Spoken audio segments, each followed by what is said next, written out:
Заложенность носа, насморк, чихание, зуд в глазах – это основные симптомы аллергии на амброзию. Это создает дискомфорт и снижает работоспособность. Попадая в нос, пыльца этого сорняка может в том числе вызвать приступы бронхиальной астмы. Наступил сезон поллинации амброзии, сорняка, который представляет опасность и вызывает симптомы аллергии, которая проявляется в виде насморка, слезотечения, чихания, заложенности носа и, конечно, ухудшает качество жизни. По данным Россельхознадзора, в этом году на полуострове установлено 35 новых очагов сорняка. Общая площадь территории в Крыму, где растет амброзия, более 335 тысяч гектаров.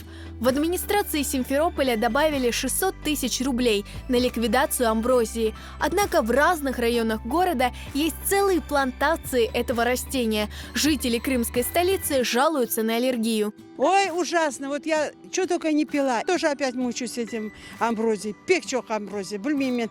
А в больнице я вардам, 4-й поликлиника. Там вот так вот перед больницей, поликлиникой, все заросшее амброзия. Он чинде, конечно, пек каинший. Амброзия яка, бульмим. У меня нет, у жены есть. Весь месяц еле дышала. Лекарства уже не помогают.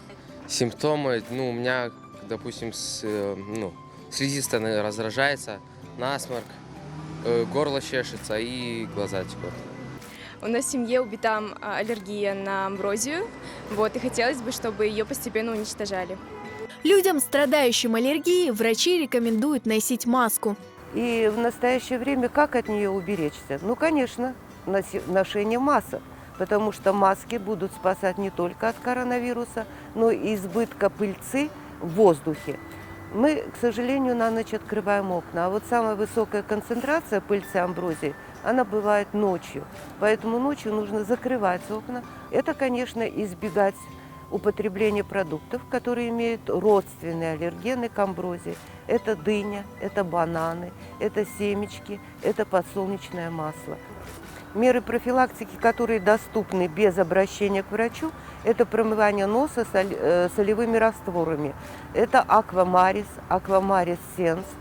А дальше нужно обратиться к врачу. Сезон цветения амброзии обычно начинается в конце июля и заканчивается в середине октября. Пыльца сорняка распространена повсеместно. Ветер разносит пыльцу на сотни километров.